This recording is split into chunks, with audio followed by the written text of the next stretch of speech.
UP उपचुनाव में seat बंटवारे को लेकर क्या बीजेपी और आरएलडी में होगा तगड़ा मोलभाव? क्या यूपी उपचुनाव में आरएलडी अध्यक्ष जयंत चौधरी आजमाएंगे अजगर फॉर्मूला? नमस्कार, मैं नरेंद्र कुमार और आप देख रहे हैं एनपी न्यूज। दरअसल उत्तर प्रदेश में 10 विधानसभा सीटों पर उपचुनाव होना है और इनमें से 9 सीटें लोकसभा चुनाव लड़ने वाले विभिन्न दलों के विधायकों के सांसद बनने के चलते खाली हुई हैं। वहीं कानपुर की सीसामऊ सीट सपा विधायक इरफान सोलंकी के सजा होने के बाद उनकी विधानसभा सदस्यता रद्द होने के चलते खाली हुई है। इसे लेकर राजनीतिक पार्टियों में हलचल बढ़ गई है। सभी दल साम दाम दंड भेद के हथकंडे अपनाकर उपचुनाव की 10 सीट जीतना चाहते हैं। वहीं अगर भारतीय जनता पार्टी की बात करें तो 10 सीटों में से 9 सीटों पर अपनी दावेदारी पेश कर रही है, तो उसकी सहयोगी पार्टी राष्ट्रीय लोकदल मीरापुर के अलावा 2 अन्य सीटों पर अपने उम्मीदवार खड़े करना चाहती है। आरएलडी विधायक चंदन चौहान के सांसद बनने के कारण मीरापुर विधानसभा सीट खाली हुई है और इसलिए एनडीए में सीट बंटवारे के तहत मीरापुर आरएलडी के खाते में जाने की पूरी उम्मीद है। इसके अलावा जयंत चौधरी की पार्टी 2 और सीटें चाहती है। अलीगढ़ की खैर और गाजियाबाद की सदर सीट आरएलडी अपने खाते में चाहती है। आरएलडी के राष्ट्रीय सचिव अनुपम मिश्रा ने कहा कि अलीगढ़ के खैर विधानसभा निर्वाचन क्षेत्र और गाजियाबाद सदर सीट पर उनकी पार्टी मजबूत है। खैर सीट पर आरएलडी का प्रत्याशी ही जीतता आया है। ऐसे में अगर खैर और गाजियाबाद सदर सीट पर भाजपा से बात बन जाती है तो एनडीए ये तीनों सीटें आसानी से जीत सकती है। अनुपम मिश्रा ने बताया कि आरएलडी अपना विस्तार कर रही है, जिसके चलते संगठनात्मक बदलाव भी किए जाएंगे।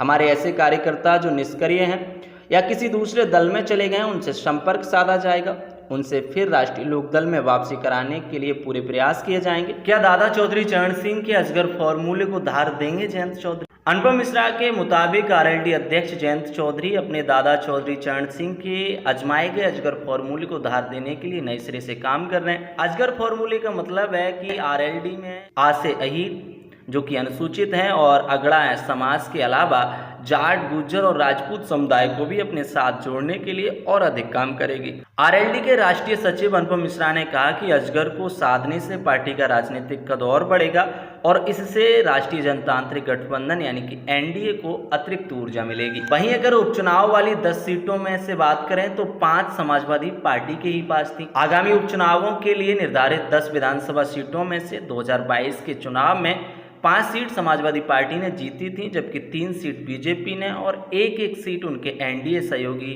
निषाद पार्टी और आरएलडी ने जीती थी। मैनपुरी की करहल सीट अखिलेश यादव के कन्नौज से सांसद चुने जाने के बाद खाली हुई है। अयोध्या जिले की मिल्कपुर विधानसभा सीट सपा विधायक अवधेश प्रसाद पासी के सांसद बनने के बाद खाली हुई है। अलीगढ़ जिले की खैर विधानसभा सीट भाजपा विधायक अनूप प्रधान वाल्मीकि के हाथरस लोकसभा क्षेत्र से सांसद निर्वाचित होने के कारण खाली हुई है। वहीं अगर मीरापुर सीट की बात करें तो ये आरएलडी के विधायक के सांसद बनने के बाद खाली हुई है। मुजफ्फरनगर जिले की मीरापुर विधानसभा सीट बिजनौर लोकसभा क्षेत्र के अंतर्गत आती है। आरएलडी के चंदन चौहान ने 2022 के यूपी विधानसभा चुनाव में भाजपा के प्रशांत चौधरी के साथ करीबी मुकाबले में ये सीट जीती थी। तब आरएलडी का समाजवादी पार्टी के साथ गठबंधन था, अब वह एनडीए का हिस्सा है। 2024 के लोकसभा चुनाव में आरएलडी विधायक चौहान ने सपा के दीपक सैनी को करीब 37,000 वोटों से हराकर बिजनौर लोकसभा सीट से जीत हासिल की है। उनके सांसद बनने के बाद ये विधानसभा सीट खाली हो गई है। इसी तरह मुरादाबाद जिले की कुंदर की सीट सपा विधायक जियाउर रहमान के संभल लोकसभा क्षेत्र से सांसद चुने जाने के कारण खाली हुई है। मुरादाबाद की कुंदर की और बिलारी विधानसभा सीटें संभल लोकसभा क्षेत्र के अंतर्गत आती हैं। गाजियाबाद की सदर सीट भाजपा के मौजूदा विधायक अतुल गर्ग के गाजियाबाद लोकसभा क्षेत्र से सांसद निर्वाचित होने के कारण खाली हुई है।